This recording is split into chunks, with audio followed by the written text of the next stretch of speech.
미국의 경영학자 피터 드러커가 이런 말을 했습니다. 가장 위험한 시대는 변화의 시대가 아니라 어제의 논리로 오늘을 살아가는 시대이다. 자, 오늘날 세상은 정말 놀라운 속도로 변화되고 있죠. 어제까지 정설이라고 했던 그런 이론이 오늘은 오류가 될 수 있을 정도로 엄청나게 빠르게 발전하고 있습니다.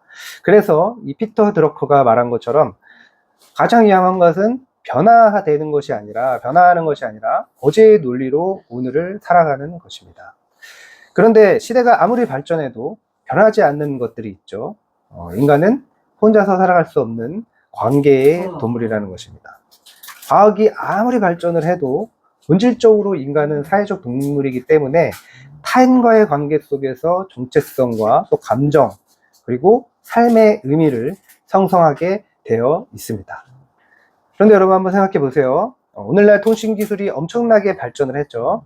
2000년 초반까지만 해도 요금 때문에 전화통화를 하거나 문자를 보내는 게 좀 신경이 쓰였습니다. 지금처럼 마음껏 쓰지 못했다는 거죠. 특히 외국에 있는 지인들에게는 통화하는 것이 상당한 부담을 가져왔습니다. 그런데 요즘은 어떻습니까? 요즘은 어때요? 와이파이만 있으면 또 내가 시간만 되면 마음껏 전화통화를 하고 또 문자를 보낼 수가 있습니다. 그것이 미국에 있던 일본에 있던 어디든 마찬가지죠. 그런데도 현대인들을 힘들게 하는 중요한 요인 중에 하나는 바로 외로움입니다. 외로움. 세계보건기구와 또 권위 있는 여러 연구들이 현대사회에서 외로움과 불안이 굉장히 심각한 사회 문제로 커지고 있다, 그렇게 경고를 하고 있습니다. 기술은 놀랍게 발전하고 있어서 사람들이 어느 시대보다 서로 다 잘 소통할 수 있음에도 불구하고 정작 그 마음은 더욱 고립감을 느끼고 있다는 거예요. 여러분, 왜 그렇습니까? 사람은 함께할 존재를 필요로 하기 때문이에요. 사람은 혼자서 살 수가 없기 때문입니다. 또 시대가 아무리 변해도 달라지지 않는 게 또 있죠. 바로 리더가 된다는 건 굉장히 큰 부담과 두려움 그리고 불안을 가져온다는 것입니다. 그리고 또 리더가 없으면 불안해지는 거죠. 여러분, 모세가 하나님의 부르심을 받았을 때 어떻게 했습니까? 모세가 하나님께 부르심을 받았어요. 그때 어떻게 했습니까? 5번이나 거절을 했습니다. 왜 그렇습니까? 지도자가 될 자신이 없었기 때문이죠. 두려움과 불안이 있었던 거예요. 여러분은 어떻습니까? 어떤 책임져야 하는 그런 역할 때문에 벅차고 두려웠던 적은 없습니까? 또 외로웠던 적은 없습니까? 저는 사실 그런 경험이 굉장히 많습니다. 리더를 맡게 될 때마다 두려웠어요. 특히 청년부 회장을 맡게 됐을 때 첫 번째 총 리더가 되는 거였는데 굉장히 많이 부담이 됐습니다. 그 당시에 저희 교회는 한 200명, 청년부만 200명 정도 출석하는 교회였는데 이 청년부 회장이 행정적인 것이나 예산 그리고 1년 계획을 다 결정하고 했기 때문에 굉장히 부담스러웠어요. 전도사님이 있긴 했지만 교회의 특성상 전도사님보다는 청년부 회장이 더 큰 부담을 가질 수밖에 없는 그런 구조였습니다. 그래서 사실 청년부 회장을 굉장히 맡기가 싫었는데 부담스러웠는데 총무로 경험을 해봤음에도 불구하고 회장은 부담스러웠는데 어쩔 수 없이 순종을 하게 됐습니다. 그리고 또 전도사가 될 때, 또 부목사가 될 때, 또 이렇게 개척을 했을 때 그때마다 항상 두려움이 있었죠. 왜 그렇습니까?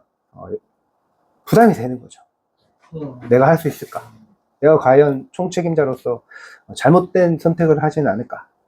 제대로 할 수 있을까? 그런 두려움이 있을 수밖에 없는 겁니다. 그래서 그럴 때마다 리더의 자리에 설 때마다 굉장히 간절히 기도를 열심히 했던 기억이 납니다.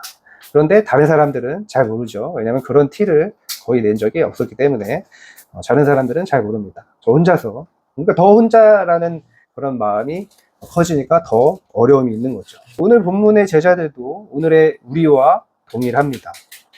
예수님께서는 이제 십자가를 지시기 위해서 떠나신다고 말씀하십니다. 제자들은 너무너무 당황스러웠어요. 이제 우리는 어떻게 살아야 되는가? 주님이 떠나시면 우리는 과연 우리가 꿈꿔왔던 그 모든 것들은 그냥 날아가 버리는 게 아닌가? 그런 이런저런 생각으로 불안해졌습니다. 그때 예수님께서 놀라운 약속을 하십니다. 어떤 약속일까요? 바로 주님의 이 약속을 믿는 사람의 삶은 완전히 달라질 것입니다. 오늘 예수님이 이 약속이 무엇인지 그리고 그 약속이 무엇을 의미하는지에 대해서 살펴보고자 합니다. 이 약속에는 오늘의 우리에게도 동일한, 제자들과 동일한 그런 힘이 있습니다. 그러므로 말씀을 잘 듣고 주님의 약속의 의미를 깨닫고 배우고 그리고 그 은혜로 승리하는, 늘 승리하는 복된 성도 되시기를 축복합니다. 내가 진실로 진실로 너희에게 이르노니 나를 믿는 자는 내가 하는 일을 그도 할 것이요 또한 그보다 큰 일도 하리니 이는 내가 아버지께로 가니라. 네, 굉장히 놀라운 말씀이죠. 그런데 이 말씀이 예수님보다 더 큰 기적을 행하라는 뜻일까요? 아니면 더 놀라운 능력을 보이게 된다는 뜻일까요? 이것에 대해서 많은 사람들이 오해하는 경우가 있습니다. 그런데 결코 그런 것이 아닙니다. 여기서 그보다 큰 일은 규모가 아니라 범위와 영향력을 의미하는 거예요. 범위와 영향력. 무슨 말이냐면 예수님이 공생의 사역을 하실 때 어디서 사역을 하셨어요? 주로 갈릴리와 유대를 중심으로 사역을 하셨죠. 그죠? 그러나 예수님이 십자가에 달려서 죽으시고 부활하신 이후에 또 승천하신 이후에 성령님께서 임재하셨을 때 어떻게 됐습니까? 어떻게 됐어요? 그 제자들을 통해서 복음이 유대뿐만 아니라 예루살렘뿐만 아니라 사마리아와 땅끝까지 온 세상으로 퍼져나갔죠. 그것이 사도행전에 정확하게 기록되고 있습니다. 예수님께서 하시던 사역이 성령님이 임하신 이후에는 어떻게 됐느냐? 제자들과 성도들을 통해서 세계 곳곳에서 이루어졌다는 거예요. 예수님은 주로 갈릴리와 유대의 중심으로 사역을 하셨는데 성령 강림 이후에는 세계 만방으로 복음이 전해졌다는 것입니다. 그 사역을 세계 만방으로 했다는 거예요. 이것이 바로 예수님께서 말씀하신 그보다 더 큰 일이라는 거예요. 그보다 더 큰 일. 자, 이 놀라운 역사는 어떻게 가능했을까요? 예수님이 곧바로 그 비밀을 말씀하십니다. 자, 13절, 14절 읽겠습니다. 시작. 너희가 내 이름으로 무엇을 구하든지 내가 행하리니 이는 아버지로 하여금 아들로 말미암아 영광을 받으시게 하려 함이라. 내 이름으로 무엇이든지 내게 구하면 내가 행하리라. 자, 여기서 가장 중요한 핵심이 뭐예요? 핵심? 내 이름으로입니다. 내 이름으로. 누구의 이름입니까? 내 이름이 누구예요? 예수 그리스도의 이름이죠. 예수 그리스도의 이름. 성경에서 이름은 그 사람 자체를 의미합니다. 이름이 굉장히 중요한 거예요. 그 사람의 권위와 인격, 신분을 대표하는 것입니다.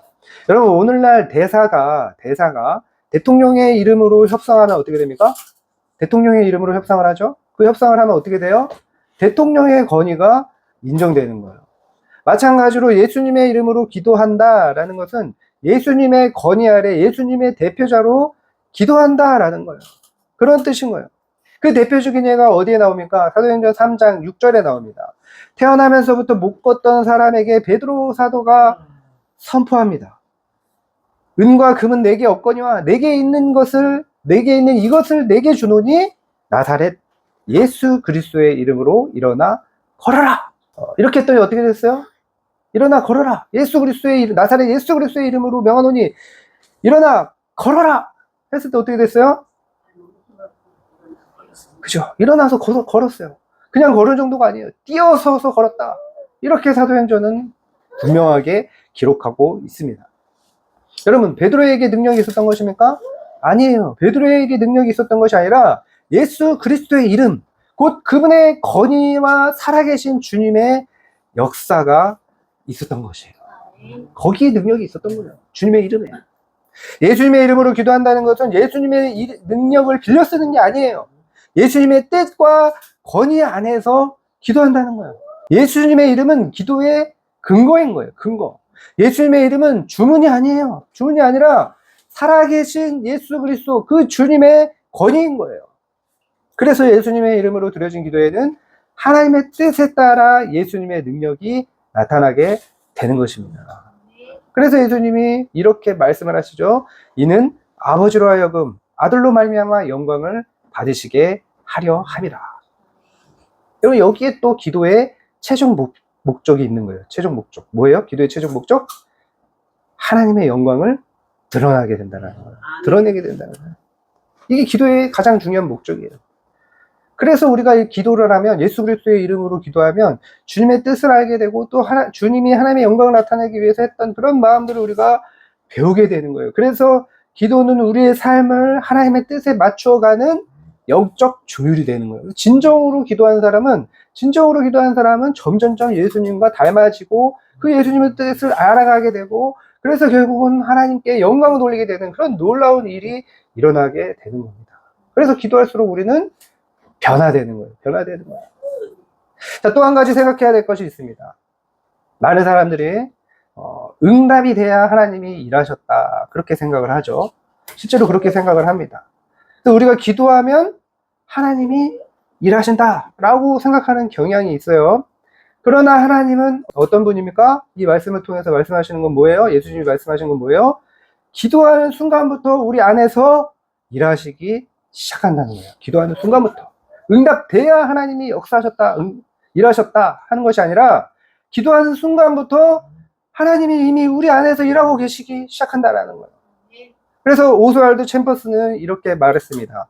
기도는 하나님의 일을 위한 준비가 아니라 기도 자체가 하나님의 일이다. 기도 자체가 하나님의 일이다. 기도하는 것 자체가 이미 하나님의 은혜인 거예요. 하나님의 은혜인 거예요. 기도하는 것 자체가 하나님의 일하심의 시작인 거예요. 기도하게 하시는 마음도 은혜입니다. 끝까지 기도하게 하시는 인내도 은혜인 거예요. 기도는 문제를 해결하는 것만이 아니라 하나님의 능력이 우리 안에 흘러 들어오는 통로가 되는 거예요. 기도하면서 하나님의 뜻을 알게 되고, 기도하면서 하나님을 알아가게 되고, 기도하면서 하나님을 닮아가게 되는 거예요. 그래서 제자들은 예수님이 떠나시면 어떻게 생각했습니까? 모든 것이 끝날 것이라고 생각했습니다. 두려움이 왔어요. 그러나 예수님은 뭐라고 말씀하십니까? 이제 너희들은 이보다 더 큰 일을 하게 될 것이다. 이보다 더 큰 일을, 내가 떠나면 이보다 더 큰 일을 하게 될 것이다. 내가 아버지께로 가기 때문에 성령이 오시고 기도의 문이 열리며 너희가 이전에는 경험하지 못했던 하나님의 역사를 보게 될 것이다. 그렇게 말씀하신 거예요. 이 기도에 대해서 말씀하시면서. 여러분 한번 생각해 보십시오. 교회가 돈이 많아서 세상을 바꾼 적이 있습니까?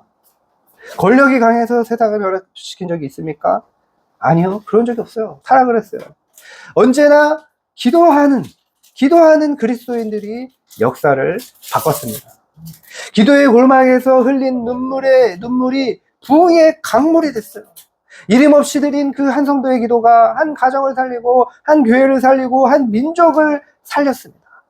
그래서 하나님은 능력 있는 사람을 찾으시는 것이 아니라 기도하는 한 사람을 찾으시는 거예요. 기도하는 사람. 오늘도 하나님은 기도하는 사람을 통해서 일하십니다. 기도는 우리의 한계를 하나님의 능력과 연결하는 통로인 거예요. 그러므로 여러분, 어떤 상황이든지 상황에 매몰되지 마십시오. 상황을 바라보면서 낙심하지 마세요. 어려운 상황일수록 하나님을 붙드십시오. 하나님을 바라보며 기도하십시오. 기도는 우리의 마지막 선택이 아니라 언제나 첫 번째 선택이어야 되는 것입니다. 언제나. 오늘도 하나님은 기도하는 사람을 통해서 일하십니다. 기도하는 가정을 붙들어 주십니다. 기도하는 교회를 사용하십니다. 기도하는 성도들을 통해서 시대를 바꾸어 주십니다. 기도하는 성도가 그보다 더 큰 일을 이루는 하나님의 통로가 되는 것입니다. 이것이 첫 번째 메시지입니다. 기도하는 성도를 통해 하나님은 지금도 일하신다. 아멘. 기도는 하나님께서 일하시는 통로이다. 내가 아버지께 구하겠으니 그가 또 다른 보혜사를 너희에게 주사 영원토록 너희와 함께 있게 하리니 그는 진리의 영이라. 예수님께서 이 말씀을 하실 때 제자들의 마음은 두려움으로 가득했습니다. 왜 그렇습니까? 왜 그래요?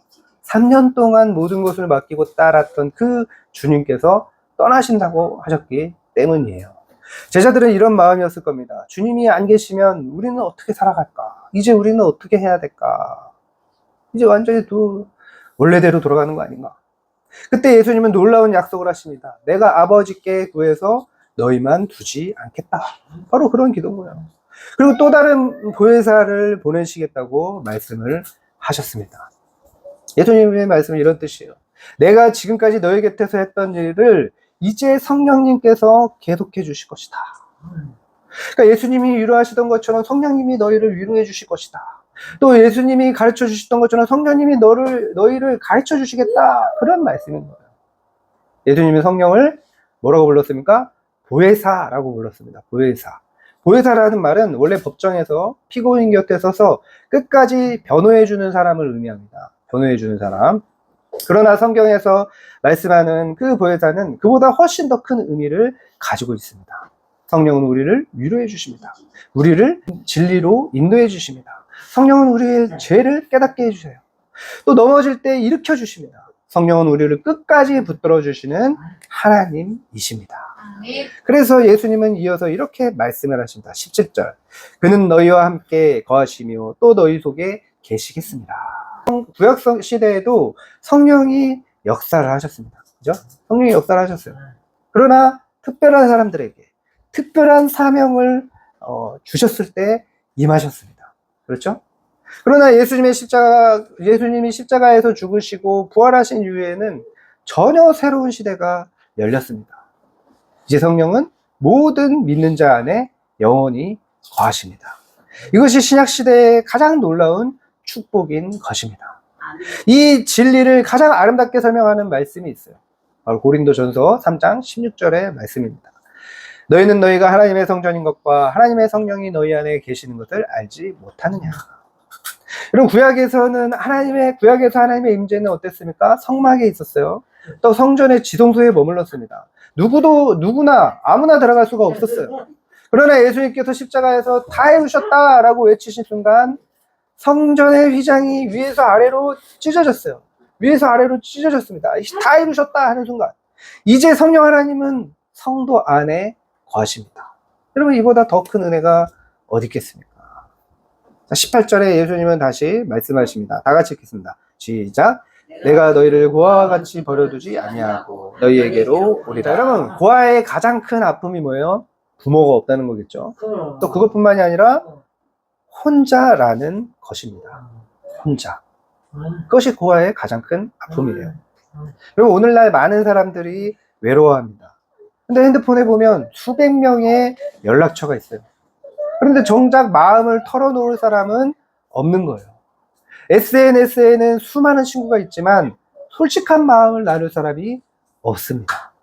그러나 예수님은 말씀하십니다. 내가 너희를 고아와 같이 버려두지 않겠다. 고아와 같이 버리지 않겠다. 이 말씀이 무슨 뜻입니까? 너는 결코 혼자가 아니다라는 거죠. 내가 너와 함께 하겠다라는 말씀이에요. 그럼 성령은 기도할 때만 오시는 분이 아니에요. 영원히 우리 안에 계시는 분이십니다. 아멘. 영원히 우리 안에 계시는, 우리와 동행하시는 성령 하나님이에요. 예수님은 20절에서 복음의 가장 깊은 비밀을 말씀하십니다. 20절 읽겠습니다. 시작. 그날에는 내가 아버지 안에, 너희가 내 안에, 내가 너희 안에 있는 것을 너희가 알리라. 여러분, 이것이 바로 성도의 정체성입니다. 우리는 혼자 믿음을 지켜내는 그런 존재가 아니에요. 예수님이 우리 안에 존재하십니다. 그래서 사도 바울은 갈라디아서 2장 20절에 이렇게 고백합니다. 내가 그리스도와 함께 십자가에 못 박혔나니 그런즉 이제는 내가 사는 것이 아니요 오직 내 안에 그리스도께서 사시는 것이라. 신앙생활이라는 거는 내가 예수님을 닮아가기 위해서 애쓰는 그런 삶만이 아닌 거예요. 그것만 한다면 뭐예요? 율법주의죠. 예수님께서 내 안에서 살아가시는 삶인 거예요. 예수님께서 내 안에서 살아가시는 삶인 거예요. 여러분, 나 혼자의 믿음은 쉽게 식습니다. 그러나 성령 안에 거하는 성도는 넘어져도 다시 일어나요. 슬퍼해도 다시 찬양해요. 실패해도 다시 소망을 품습니다. 그 이유는 내가 의지가 강해서가 아닌 거예요. 내 안에 살아계신 성령 하나님께서 역사하시기 때문인 것입니다. 성령께서 우리 안에 계시기 때문에 우리는 끝까지 믿음을 지킬 수 있는 것입니다. 우리의 신앙은 우리의 힘으로 유지되는 것이 아니라 하나님의 임재로 유지되는 것입니다. 그래서 로마서 8장 11절은 이렇게 말씀합니다. 예수를 죽은 자 가운데서 살리신 이의 영이 너희 안에 거하시면 그리스도 예수를 죽은 자 가운데서 살리신 이가 너희 안에 거하시는 그의 영으로 말미암아 너희 죽을 몸도 살리시리라.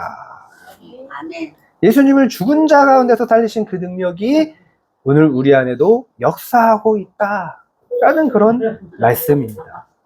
예수님은 말씀하십니다. 혼자 버티지 말고 성령과 함께 걸어가라. 믿음은 의지를 키우는 것이 아니에요. 하나님의 임재를 누리는 것입니다. 의지를 키우는 것이 아니라, 믿음은 의지를 키우는 것이 아니라 하나님의 임재를 누리는 거예요. 능력은 내 안에서 나오는 것이 아니에요. 성령 하나님께로부터 흘러 나오는 것입니다. 그러므로 여러분, 외로움에 속지 마십시오. 환경에 매몰되지 마십시오. 자신의 연약함만 바라보며 낙심하지 마십시오. 여러분 안에 성령 하나님이 거하십니다. 그 성령님을 바라보십시오. 성령님이 함께 하시면 광야도 길이 되는 거예요. 눈물도 소망이 되는 거예요. 십자가도 부활이 되는 것입니다. 성령님과 동행하는 성도는 결코 혼자가 아닙니다. 성령님과 동행하는 제자는 결코 무너지지 않습니다. 성령님과 동행하는 성도는 결국 예수 그리스도를 세상에 드러내는 제자가 되는 것입니다. 그러므로 여러분, 자신의 능력으로 살아가려고 하지 마십시오. 성령님의 능력으로 살아가십시오. 우리의 인생을 변화시키는 것은 우리의 결심이나 의지가 아니라 우리 안에 영원히 거하시는 성령 하나님의 임재인 것입니다. 이것이 두 번째 메시지입니다. 하나님은 성령 하나님으로 우리 안에 계시고 함께 하신다. 자, 이제 예수님은 십자가를 앞두고 제자들에게 사랑의 본질에 대해서 말씀을 하십니다. 근데 여러분, 많은 사람들이 어떻습니까? 사랑을 감정으로 이해하죠. 뭔가 이렇게 마음이 뜨거워져요. 마음이 뜨거워지고 뭔가 두근두근 거리고 뭔가 그런 것이 사랑한다라고 생각을 해요. 뭔가 울컥해야 은혜 받았다고 또 생각을 합니다. 은혜에 대해서. 그래서 찬양을 통해서 고백을 하죠. 주님, 제가 주님을 사랑합니다. 막 마음이 뜨거워져서 그런 고백을 해요. 또 은혜 받았다는 것도 그래요. 아, 목사님 은혜 받았습니다. 막 이래요. 마음이 뜨거워져야, 울컥해야, 자기의 뭔가 이렇게 마음에 뭔가를 건드려야, 울림이 있어야. 여러분, 그런데 정말 그것이 주님을 사랑하는 것일까요? 정말 그것이 은혜 받은 것일까요? 예수님은 전혀 다른 기준을 말씀하십니다. 21절 읽겠습니다. 시작. 나의 계명을 지키는 자라야 나를 사랑하는 자다. 나를 사랑하는 자는 내 아버지께 사랑을 받을 것이요 나도 그를 사랑하여 그에게 나를 나타내리라. 여러분, 뭐라고 말씀하십니까? 너무나 분명하게 말씀하고 계시죠? 나의 계명을 지키는 자라야 나를 사랑하는 자다. 무슨 말이에요? 막 가슴이 뜨거워지고 막 두근두근거리고 막 울컥하고 막 그런 감정이 아니라 뭐예요? 순종이 기준이라는 거예요. 순종이 마음이 울컥하는 그런 게 아니라 순종으로 증명된다라고 말씀을 하시는 거예요. 너 이거 정말 나를 사랑하냐? 여러분, 사랑한다는 것은 감정으로 증명되는 게 아니죠. 은혜 받았다라고 하는 것은 진정으로 은혜 받은 것이 아니에요. 행동할 때, 행동으로 나타날 때 진정으로 사랑하고 은혜 받은 것입니다. 그러나 여기서 우리가 또 반드시 깨달아야 될 것이 있어요. 여기서 지킨다라는 말은 원어로 테레오라는 단어입니다. 테레오. 이 단어는 단순히 규칙을 따르는 것이 아니에요. 소중히 간직하다, 끝까지 붙들다, 생명을 다해 지켜내다 라는 의미입니다. 그러니까 말씀을 부담스럽게 느끼면서 지키는 게 아니라 보물처럼 이렇게 보물처럼 붙드는 것을 의미하는 거예요. 왜 그렇습니까? 말씀 속에 주님의 마음이 담겨있기 때문이에요. 사랑하는 사람의 편지를 함부로 버리지 않잖아요. 그런 것처럼 예수님을 사랑하는 사람은 그분의 말씀을 너무나 귀하게 여기는 거예요. 너무나 귀하게. 그것을 볼 때마다 행복한 거예요. 그런데 또 많은 사람들이 이런 오해를 합니다. 순종해야 하나님이 나를 사랑해 주시는구나. 그럴까요? 그렇지 않습니다. 정반대예요. 우리가 먼저 사랑받았기 때문에 순종하는 것입니다. 요한일서 4장 19절에 분명하게 나오죠. 우리가 사랑함은 그가 먼저 우리를 사랑하셨습니다. 아멘. 순종은 사랑을 얻기 위한 조건이 아닙니다. 사랑받은 사람이 드리는 응답인 거예요. 그것이 순종이에요. 사랑받은 사람이 드리는 응답이 순종인 거예요. 예수님은 이어서 놀라운 약속을 하십니다. 21절 후반부를 자세히 보세요. 나도 그를 사랑하여 그에게 나를 나타내리라. 여러분, 이것은 어떤 환상을 통해서 주님이 나타내 주시겠다라는 것이 아니에요. 환상을 보여주시겠다는 뜻이 아니에요. 순종하는 성도일수록 예수님의 성품을 더 깊이 알게 된다는 거예요. 예수님이 나타내 주신다는 거예요. 예수님의 임재를 더 풍성히 경험하게 된다는 거예요. 어떤 사람이? 순종하는 사람이. 순종할수록. 성경은 늘 같은 원리를 말씀합니다. 야고보서 1장 22절 너희는 말씀을 행하는 자가 되고 듣기만 하여 자신을 속이는 자가 되지 말라. 듣기만 하는 자는 어떤 자라고요? 자신을 속이는 자라고 말씀하고 있습니다. 말씀은 머리로 이해하는 것으로 끝나면 안 된다는 거예요. 말씀은 삶으로 살아내야 되는 것입니다. 삶으로 살아내야 되는 거예요. 그럴 때 그 말씀이 우리의 생명이 되는 것입니다. 그래서 23절에서 예수님은 다시 한번 분명하게 말씀하십니다. 23절 읽겠습니다. 시작. 예수께서 대답하여 이르시되 사람이 나를 사랑하면 내 말을 지키리니 내 아버지께서 그를 사랑하실 것이요 우리가 그에게 가서 거처를 그와 함께 하리라. 얼마나 놀라운 약속입니까? 우리는 언젠가 하나님의 집에 들어가게 될 것입니다. 그러나 그보다 먼저 하나님께서 우리 안에, 우리의 삶에 들어오신다는 거예요. 하나님께서 먼저 우리의 삶에 들어오신다는 거예요. 이 말씀을 보면 하나님은 우리의 삶에 영원히 거하시는 주인이십니다. 우리의 주인이세요.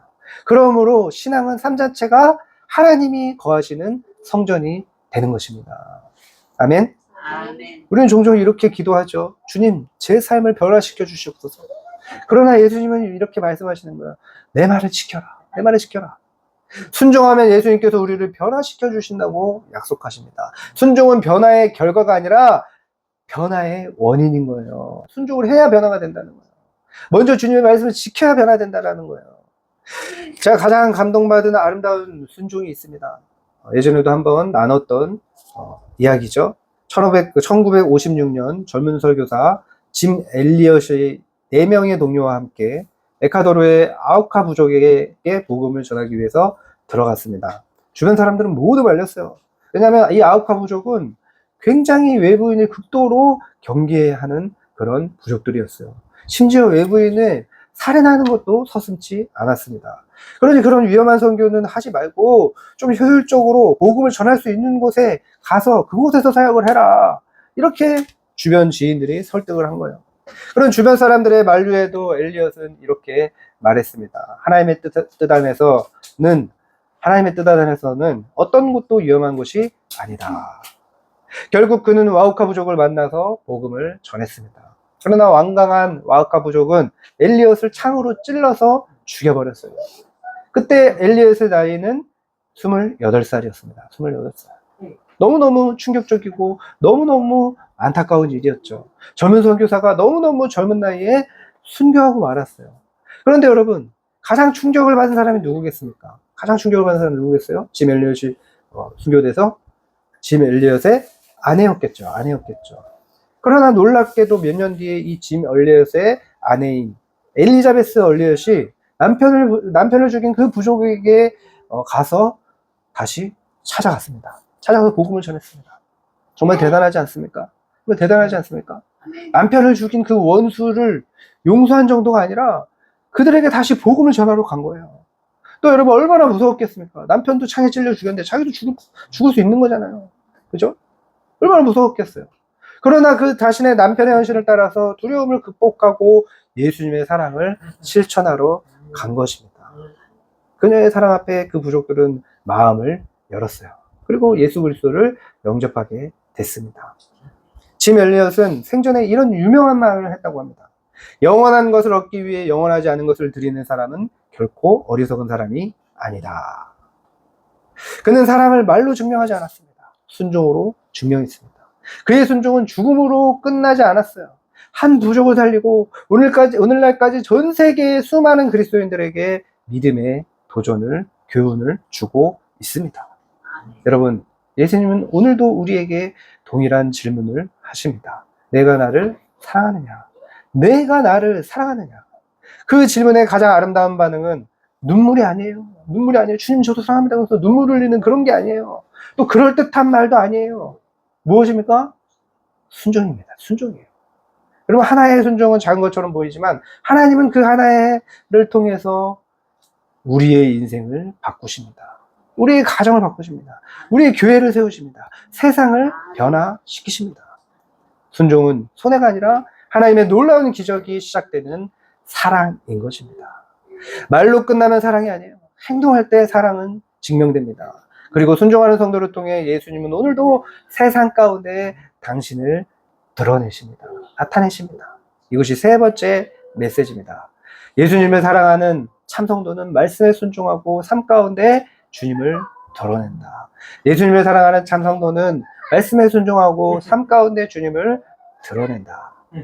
여러분, 하나님은 기도하는 성도에게 능력을 나타내십니다. 성령과 동행하는 성도에게 생명을 부어주십니다. 말씀에 순종하는 성도를 통해 영광을 받으십니다. 그러므로 감정으로 예수님을 사랑하지 말고 순종으로 사랑하십시오. 순종하는 사람을 통해 하나님은 오늘도 세상을 또 여러분을 변화시키십니다. 말씀을 마치겠습니다. 제자들은 예수님이 떠나시면 모든 것이 끝이라고 생각을 했습니다. 그러나 하나님은 끝이라고 생각한 자리에서 새로운 역사를 시작하셨습니다. 십자가는 패배가 아니라 승리였습니다. 이별은 상실이 아니라 성령의 임재였습니다. 죽음은 끝이 아니라 영원한 생명의 시작이었습니다. 오늘 우리의 삶도 동일합니다. 혹시 끝나는 것처럼 보이는 문제가 있습니까? 하나님은 바로 그 자리에서 새로운 일을 시작하시는 분이십니다. 그러므로 두려워하지 마십시오. 기도를 멈추지 마십시오. 성령 하나님을 의지하십시오. 말씀에 순종하십시오. 그러면 우리도 제자들처럼 세상이 감당하지 못하는 그런 하나님의 역사를 경험하게 될 줄 믿습니다. 아멘. 무엇보다 예수님께서 오늘 우리에게 하시는 말씀을 마음에 새기시기를 바랍니다. 내가 너희를 고아와 같이 버려두지 아니하리라. 내가 너희를 고아와 같이 버려두지 아니하리라. 이 약속이 있기 때문에 우리는 어떤 상황에서도 낙심할 이유가 없습니다. 우리를 붙들어 주시는 것은 우리의 믿음이 아니라 언제나 우리와 함께 하시는 예수 그리스도이시기 때문입니다. 아멘. 기도하는 사람에게는 하나님의 능력이 함께합니다. 성령과 동행하는 사람에게는 하나님의 평안이 함께합니다. 말씀에 순종하는 사람에게는 하나님의 영광이 나타납니다. 이 약속을 붙들고 담대히 걸어가는 복된 성도, 복된 제자 되시기를 주님의 이름으로 축복합니다.